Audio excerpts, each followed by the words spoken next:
ətraflı şəkildə Rəqsanə İbrahimzadə müsahibi vasitəsilə bizə çatdıracaq. Rəqsanə, hər vaxtın xeyir olsun.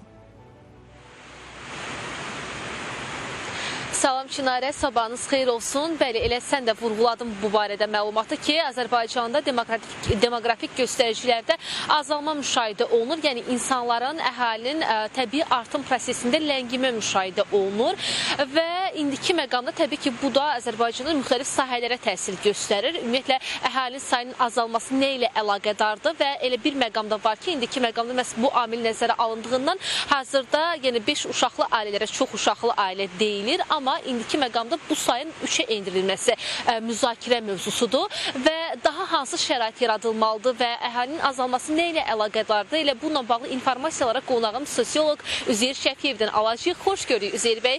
Buyurun, suallarımızı cavabı sizdən eşidək. Bilirsiniz, Azərbaycan cəmiyyətində həmişə çoxuşaqlı ailə trendi olub. Həm Sovet dövrünə qədər, həm Sovet dövründə Azərbaycanda çoxuşaqlı trendi olub və bunun bir çox səbəbləri də var. Sanki cəmiyyətdə, ənənəvi cəmiyyət olduğumuza görə bir ailələrdə uşaqların sayına görə sanki bir sosial yarış da var sanki.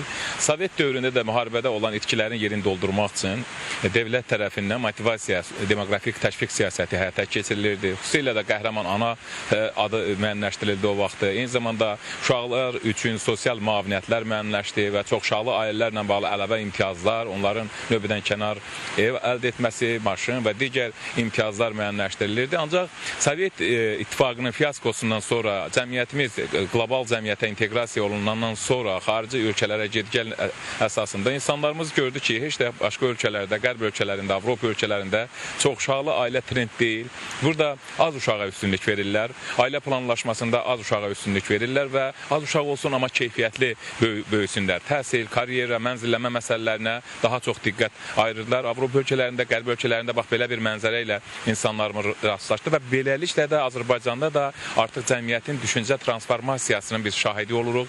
Artıq insanlarımız daha egoist, daha komfort yaşamaq istəyirlər, uşaq qayğıları çəkmək istəmirlər, ailə deməli məsuliyyətindən bir qədər yayınmaq istəyirlər. İnsanlarımız daha qayğısız bir həyata meyllənməyə başlayıblar. Hətta çox əfsuslar olsun ki, bəzən də belə bir child free, yəni uşaqsız ailə tendensiyası da biz görürük. Avropadan, qərbdən Azərbaycana nüfuz eləməyə başlayır. Yəni bilirsiniz ki, bunun çox səbəbləri var.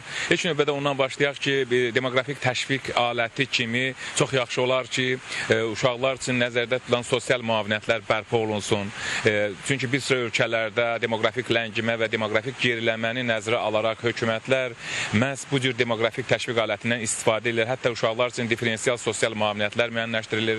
İlk uşağın doğuşuna görə bir ayrı müavinət, 1 və 2, 3 uşaq və daha çox uşağa görə fərqli diferensial müavinətlər verilir. Məsələn, Türkiyədə, qardaş Türkiyə Respublikasında 2025-ci ildə ailə ili çərçivəsində bir sıra demoqrafik təşviq siyasəti həyata keçirildi və bütün deməli Azərbaycanda da çox yaxşı olar ki, bu tipli təşviq siyasəti həyata keçirilsin. Çünki son 5 ildə ölkə əhalisi 39 min azalma müşahidə olunur. 10 il ərzində isə, son 10 il ərzində isə demoqrafik ləngimədə 60%lik birləngimə özünü göstərir. Bu o deməyə əsas verir ki, hətta biz sosial xidmət haqqında dövlət proqramının preambula hissəsində də oxuyuruq ki, son 22 ildə Azərbaycanda əhali cəmi 26,4% artıb. Halbuki ahılların sayı 99,44% artıb. Yəni bu da o deməkdir ki, demoqrafik ləngimə var, təbii artımda ləngimə var. Təşəkkür edirəm. Çox sağ olun informasiyaları bizdən paylaşdığınız üçün və elə ekspertimiz də bu barədə vurğuladı, amma belə bir məqam da var ki, hər kəs valideyn olmalıdır deyə bir qanun da yoxdur və indiki məqamı nəzərə alsaq ki, minimum əmək haqqı məbləği, eyni zamanda günü-gündən artan, bahalaşan qiymətlər insanların valideyn olmaqdan, o məsuliyyətdən bir qədər çəkindirir və elə bu məqamlar nəzərə alındığında sosial təşviq kampaniyalarının olması bu istiqamətdə nisbətən təşviq edici rol kimi qiymətləndirilə bilər. Çatdıra biləcəklərimiz bu qədərdir. Sözü yenidən sizə ötürürəm. Təşəkkürümü bildirirəm Rəqsanə məlumatı bizimlə bölüşdüyünə görə.